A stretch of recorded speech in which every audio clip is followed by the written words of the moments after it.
This is Get Real with Bob and Stacy, the show that helps you learn about the mortgage and real estate markets. Get the inside scoop from their expert list of guests and have some fun along the way. Now, here's Bob Gallagher and Stacy Alcorn.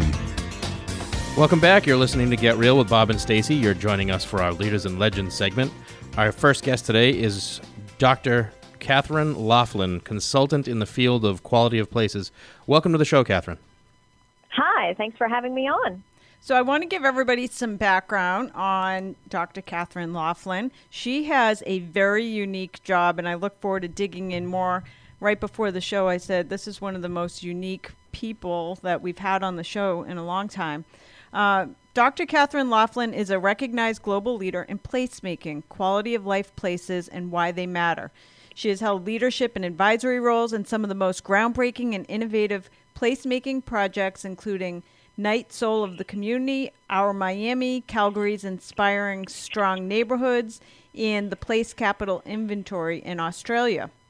In 2014, she was awarded the International Place Marketing Award, named the Guest of Honor, and taught the masterclass at Place Marketing Forum in France. Through this portfolio of work, she has earned the moniker of City Doctor and is in-demand, award-winning placemaking consultant advising cities around the world. Her first, very anticipated book, titled Place Match, The City Doctor's Guide to Finding Where You Belong, was released in December 2015 and is available on Amazon. She's been featured all over the place, including the Wall Street Journal, USA Today, NPR, ESPN, Crane's Detroit Business, Realtor.com, CBS News, and the list goes on. So, my first question before we dig into some of the other stuff is what does a placemaker do? Well, basically, my job is to go into places and help them to be optimized to being the best place that they can be. And that means creating the quality of life there that not only will residents respond to and visitors alike, but also will help to grow the economy of those places. So I really focus on places as destinations where we find one of our most important attachment points in life, which is where we live. Okay, so who would hire you? Like a town or a developer? Well, yes, and it's interesting to understand that really how this field of practice really got shot into the stratosphere in the last 5 to 10 years, I would say, is a result of some research that I was a part of that you mentioned, the Soul of the Community Project, which really looked at what makes people love where they live and why does it matter? I mean, is that a big deal or not? And we had some pretty groundbreaking findings with that research that really changed the face of how communities and cities understood themselves. And so as a result, yes, so I can be contracted to come in by the city, by the mayor, sometimes by the private sector, because businesses and other small and large businesses in the community are realizing that we're dealing with the first generation of talent who will choose a place over a job. And when you have that economic shift in the way your young economic engines work, then obviously you have to start paying attention to how good of a sell is our place. So the private sector and the business community comes to me quite often as well. I also work increasingly with the realtor and the real estate sector, both in helping them make funding decisions on the ground through their charitable work. In other words, how can we help this place be better? But also in helping real estate agents themselves become better at selling places above and beyond selling houses, because that's what the market wants these days. Wow, that's powerful. So I know I see it on Facebook. I share them as well. We see the Boston Business Journal in our market, or Banker and Tradesman, all the newspapers, Boston Magazine. They all have their top places to live lists. Is that stuff real? Yeah. Well, as a researcher, so I feel very comfortable saying this, is that you really have to look at the fine print, because you can find two lists that say that they're measuring the same thing, but when you look at what they actually use to come up with these lists, it may or may not pass what I call the smell test. I'm not really sure that's a very good measure for what it is you think you're measuring. And that's only one side of the equation, because when I go into cities around the world, I say that quality of life is about two very important things. The laundry list of things that a place offers, and that's what we learn from these top 10 lists, that yes, these are the cities that look good on paper. But the second part of quality of life is you being in that space and how do you feel in it? Because the reality is many of us could go into a city that ranks number one on that list and be perfectly miserable. Right. Why could that be if they're number one? Because it doesn't feel like quality of life to you. And so we can't skip that step. So I have kind of a approach avoidance thing with these lists. I think they're one data point. I think they're worth considering, but they're not more important than your experience in that place, which will ultimately decide if it's the place for you. Wow, great stuff. Yeah. So as far as your research has shown, are there a few things that do make a great place? Yeah, so this is what was fascinating, I think, about the Soul Project. We were in the field between 2008 and 2010, and as you guys probably clearly remember, in our country, we were in economic freefall. There was a lot going on in cities, and so we started this project at a time of real uncertainty in our communities. And so, And so what we went through is we looked at 26 cities over 3 years. We talked to 37,000 people. And what we found was remarkably similar. And that is the things that most matter for people loving where they live are three things. They are the availability of social offerings that people enjoy. They are the aesthetics of a place, and they are how well the community does in being welcoming to lots of different kinds of people. And when you have those three soft sides of place ready to go, and a person who's ready to fall in love with you, they fall in love. And of course, the thing is that social offerings in Miami looks different than social offerings in Wichita. So that's where our individual differences get to come into play really hard. You have to know, well, do I want Miami social offerings or do I want Wichita social offerings? You know, do I want rural aesthetics or do I want big city aesthetics? But no matter what your interpretation is of those things, it is those things that pull your heartstrings to a city and really make you want to be there. And so that was the same in every city we studied, and we studied a lot of places, from Detroit to Macon, Georgia, to St. Paul to Charlotte, North Carolina. They couldn't have been more different. And we found those same three things mattered the most. And cities that had people who loved those three aspects of the place did better economically. They grew faster. They had more people starting businesses there. They had more people emotionally and financially invested in those places.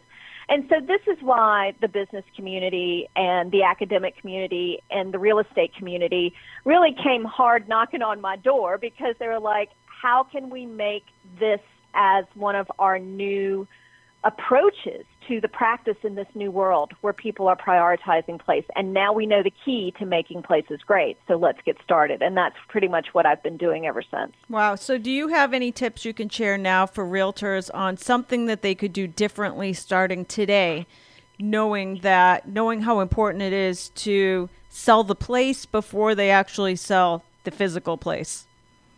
I think, when I talk to real estate groups, one of the first things I always say is be aware of this new reality. I have a whole spiel that I do on the new power of place. And it talks about not only this new talent shift where they choose places over jobs, but also how connection to place matters in your productivity at work and lots of other things.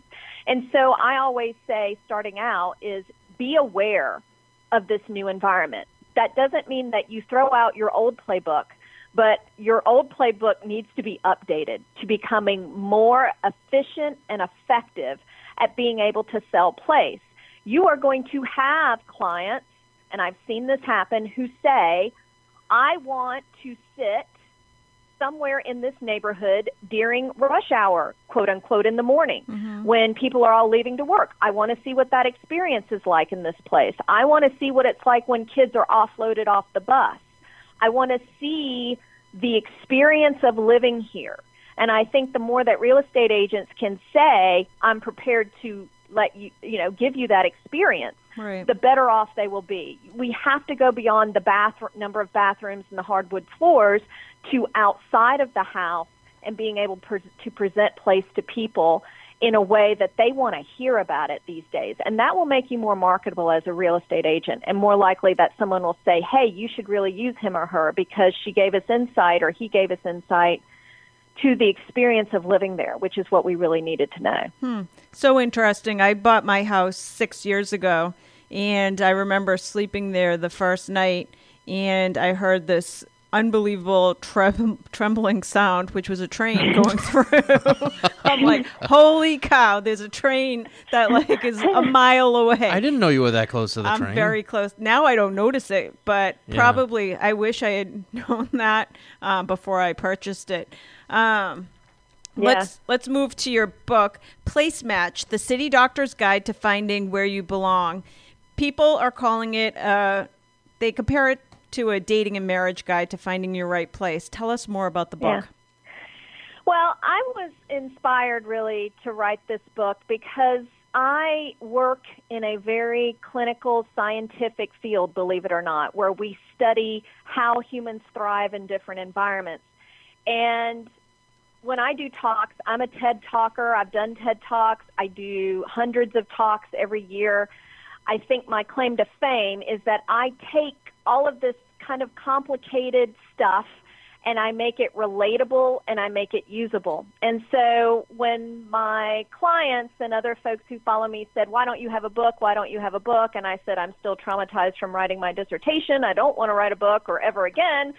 They said, well, you really should. And so I was compelled to write a book I thought that was mainstream. And I wanted to find a way to make some of these kind of weird ideas very understandable. So what I did is I compared finding the right place to live to finding the right partner to share your life. Because before I started in this, I was going to be a marriage and family therapist. I'm trained in that. So I thought, well, it is kind of like that. And in my personal life, I was going through a divorce, and I was going through a divorce with my place. And so I was like, there's a reason why this is all happening to me at the same time. So Place Match is sort of a play on Match.com or some of the other dating sites that we see so much of these days. And what it does is it really walks through the steps of finding the place that you belong. So I have a chapter on dating your place. How do you get to know a place?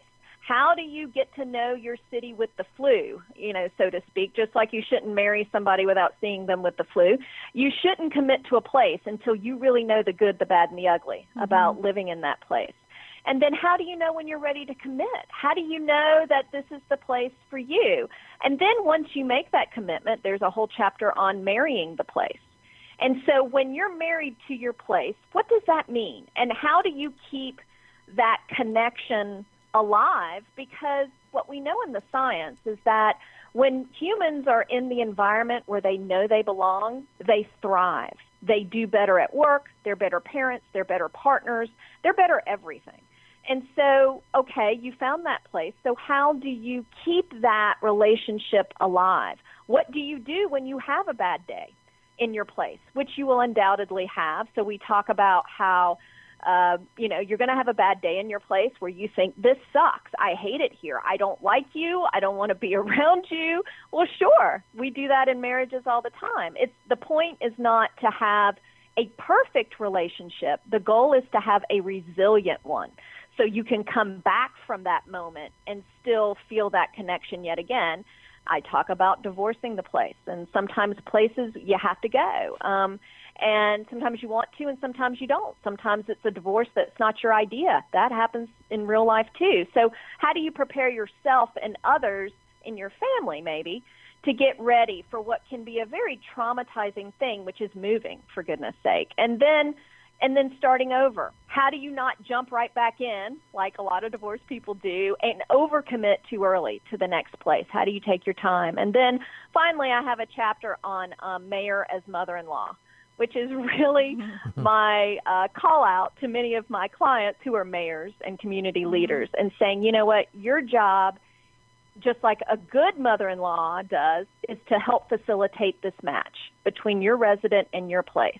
And we all know what a bad mother-in-law does, and we've seen lots of public leaders do that. Be over-involved, be judgy, not ask opinions, think they know everything, make you feel like you just wish they were out of the way. And that's unfortunate. They should find a way to be a part of facilitating that partner marriage between the person and the place. I feel like every politician should actually read that book then, because it seems like all of them are the bad mother-in-law. Yeah. Yeah, and a few have, and when I talk, when I do talks, they're always in the audience, and I never back down from not talking about that part, because it is important, is to see yourself as a facilitator between, a person in their place. And sometimes that means you lead, sometimes that means you keep your mouth shut, sometimes that means you make it happen, and sometimes it means, you get out of the way.